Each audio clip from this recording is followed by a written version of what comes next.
Dans cette vidéo, je veux m'adresser à toutes les personnes qui se disent un jour « Allez, je me lance, je fais mon premier triathlon ». Mais là, ce qui se passe généralement, c'est que tu vas te retrouver face à tout un tas d'articles, de blogs, de vidéos de coach qui te balancent un plan d'entraînement spécial débutant. Sur le papier, ça a l'air génial. Tu as une trame, un calendrier, des séances. Mais en vrai, quand tu es 100% débutant et que tu pars de zéro, ce genre de plan peut vite te submerger et te décourager. En fait, à ce stade, on est loin d'être prêt à encaisser un plan entier. On n'a pas la bonne technique en natation, on n'a jamais roulé plus d'une heure, on n'a jamais couru plus de 20 minutes d'affilée. Résultat, on se lance, on suit scrupuleusement ce plan dit débutant, mais comme on n'a pas préparé les bases, on se retrouve à forcer trop vite et à accumuler de la fatigue, voire des petites blessures ou un gros découragement. C'est ce que j'appelle la recette d'un bel échec annoncé. Quand tu pars de zéro, te lancer directement dans un plan triathlon classique, ça revient un petit peu comme à faire un marathon alors que tu n'as jamais couru 5 km de ta vie. Les volumes d'entraînement, même allégés, risquent de te mettre dans le rouge assez rapidement. Et souvent, c'est là que tu vas te dire « je ne suis pas fait pour ça » ou « le triathlon, c'est trop dur ».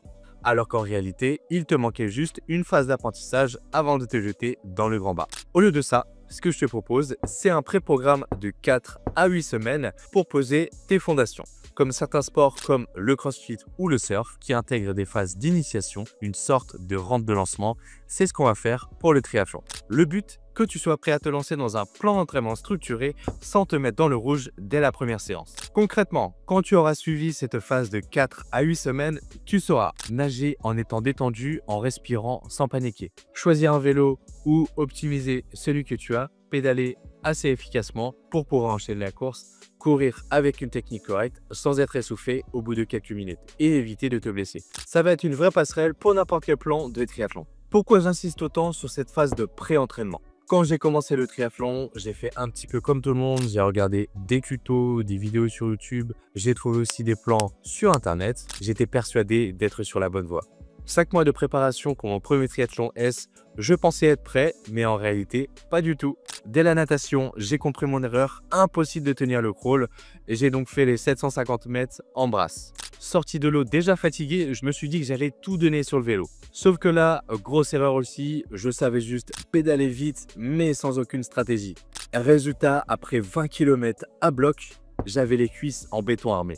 Et quand il fallut courir, catastrophe. Mes jambes, c'était des parpaings. J'ai traîné du coup ma fatigue jusqu'à la ligne d'arrivée avec les 2 premiers kilomètres qui étaient très compliqués. Ce jour-là, j'avais compris une chose essentielle. J'avais négligé une période fondamentale d'apprentissage. Apprendre à nager efficacement et pas juste survivre dans l'eau. Gérer son effort sur le vélo pour ne pas exploser par la suite. Optimiser la transition numéro 2.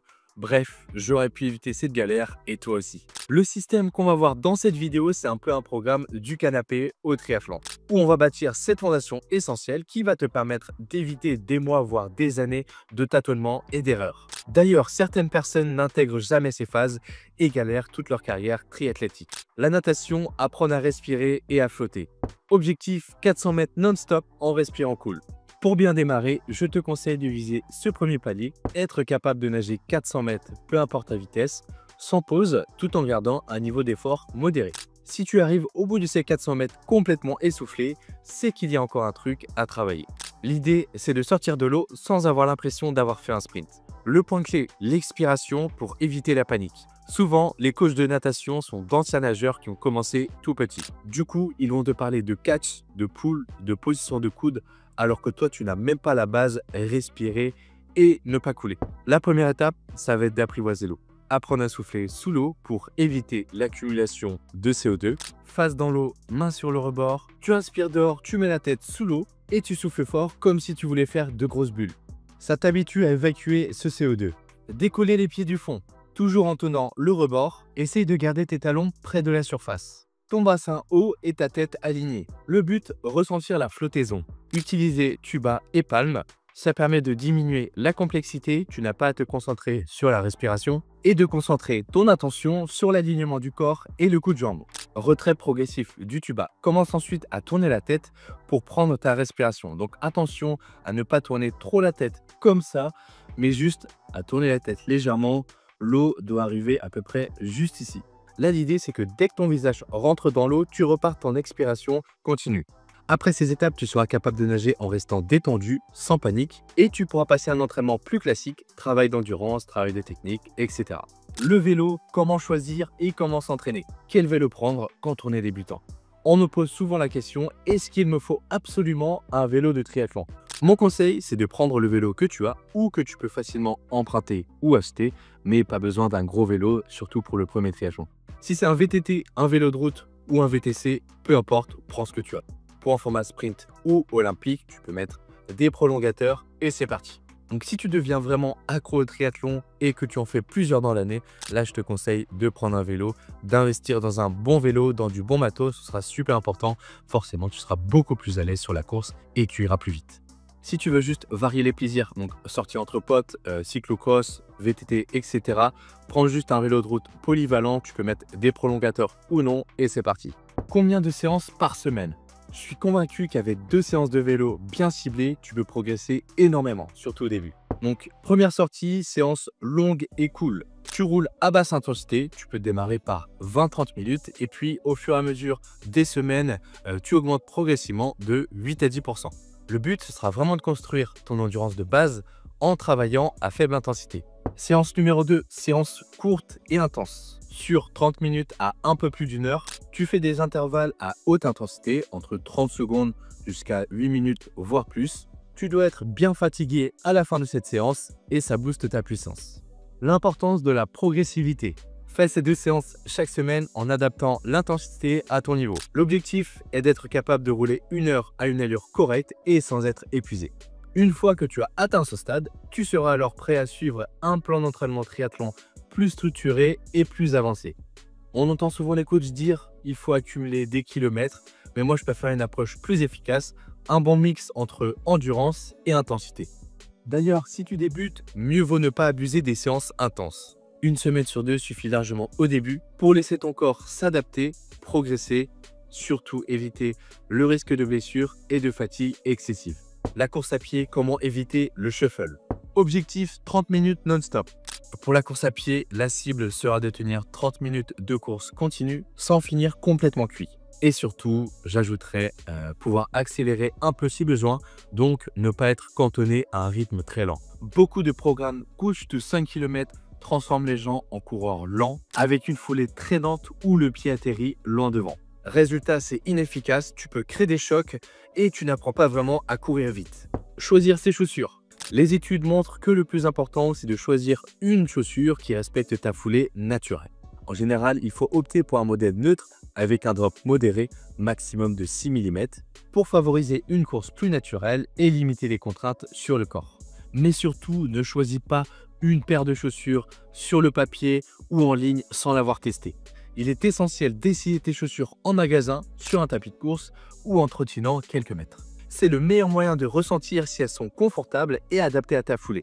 Une chaussure peut te sembler parfaite en théorie, mais si elle ne te convient pas en mouvement, elle peut causer des douleurs et des blessures sur le long terme. La bonne technique, atterrir sous le centre de gravité, évite de tendre la jambe trop en avant car tu freines à chaque foulée. Petit exercice de rappel, toutes les 3 minutes pendant ta sortie, arrête-toi, saute sur place en gardant les appuis sur le corps. Fais quelques talons-fesses en alternance, puis penche-toi légèrement vers l'avant des chevilles. Repars en courant pour sentir cette foulée plus efficace. Construire ta progression. 3 sorties par semaine pour progresser rapidement. Sortie 1, run walk. Par exemple, courir 30 secondes puis marcher 2 minutes. Puis semaine après semaine, tu allonges le temps de course et tu réduis le temps de marche. Jusqu'à éventuellement courir 2-3 minutes pour 15 à 30 secondes de marche. Séance numéro 2, sortie rando-course longue, entre 30 à 60 minutes. Donc sur terrain mixte, tu alternes entre marche rapide et trottinement, avec pour but principal de rester en mouvement sur une plus longue durée, histoire d'habituer ton corps à l'effort prolongé. Sortie numéro 3, séance d'intensité entre 20 à 30 minutes. Des sprints très courts, 5 à 10 secondes avec une récupération complète. Ça va t'aider à développer ta capacité à aller plus vite et à ne pas rester prisonnier d'un seul et unique rythme. Mettre tout ça ensemble, un exemple de planning. On arrive à un total de 8 séances par semaine, ce qui peut paraître énorme, mais en réalité, on parle de séances assez courtes pour certaines. Sur la semaine, tu vas plutôt tourner autour de 5 heures de sport maximum selon comment est-ce que tu vas organiser tout ça. Pour le vélo, on a 2 séances, donc une séance longue et cool le samedi partant de 20 à 30 minutes et en augmentant progressivement.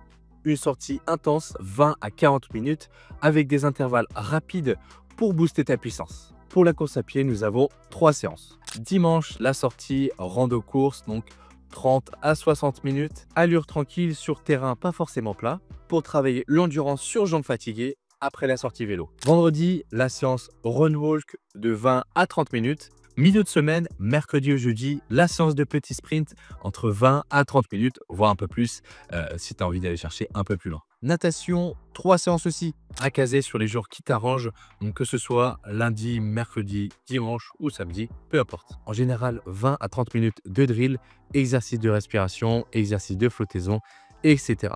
Pour bien intégrer la technique plutôt que de nager n'importe comment pendant des heures. Progression, tu pars sur 4 à 8 semaines de ce schéma.